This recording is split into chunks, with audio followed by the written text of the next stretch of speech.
السلام عليكم ورحمة الله تعالى وبركاته كلانتي وعن وناكسن داوديال كسو دوادا موقال عصب caawo waxaan qaadan doonaa cuntooyinka ku jiro sumooyinka aan aadka u isticmaalno ee shanta sumood maxaad ka ogtahay cuntooyinka aan isticmaalno annaga kow waxaa ka mid sokorta cad qaadashada xadida badan ee sokorta cad waxay waxyeello u geysaa beerka waxayna aad ugu badan tahay cayilka iyo xanuunka macaanka qaybtiisa taabtooga cuntooyinka ay ku badan yihiin balse aan laga dareemin waxaa ka mid kajabka chokolaatada sharaabka soodhada iyo wixii la mid ama kareemka labo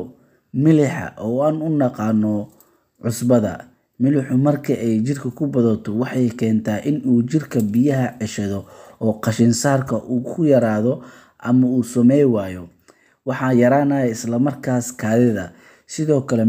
milixu wuxuu qaleelkiisa ku siiyaa ama isku miisaaniyadiisa ku sameeyaa milixa iyo biyaha dhiigga ku jiro sidaas daraadeed waxay kor u qaadaa cadaadiska dhiigga ee hypertensionka loo yaqaano ama dhiig karka saddex cuntooyinka laga sameeyo daqiiqada cad cuntooyinkan waxaa ka mid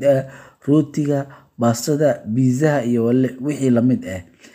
daqiiqadahan waxaa ku jiro sokorta cad waxayna waxyeeleyso u gaartaa ama waxyeelo aad dhaawac u gaarsiinaysaa unugyada soo saaro insulinta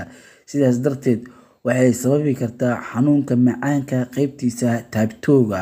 sidoo kalena waxay keentaa calool istaaga ama cayilka afar bariiska cad waxaa ku jiro xaddi aan aad u badnayn ama ay sokorta ku yar tahay wayna culus tahay starch badan ayaa laga sameyn karaa taasi ay si fudud u burburin karin beerka qofka wadna xanuunka qaba leh ama wadna xanuunka leh sidoo kale bariiska cad waxaa ku jiro maadada loo yaqaano arsenic oo caafimaad ahaan aan u fiicnayn taasi oo waxyeeleynayso shaqada maskaxda iyo neerfaha sidoo kale qofka unugyadiisa oo xanuunada falaadiga qalalka iyo kansarka intaba way sababi kartaa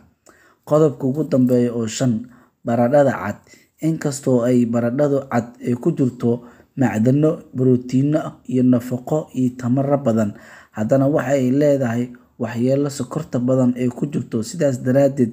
maadada ay ku jirto glycolitka taasoo caabuq u keento dhuunta neefmareenka halkan ayaan kusoo koobaynaa cashirkeena wabillahi tawfiiq is aragti dambe oo xiiso leh wasalaamu calaykum waraxmatullaahi wabarakaatuh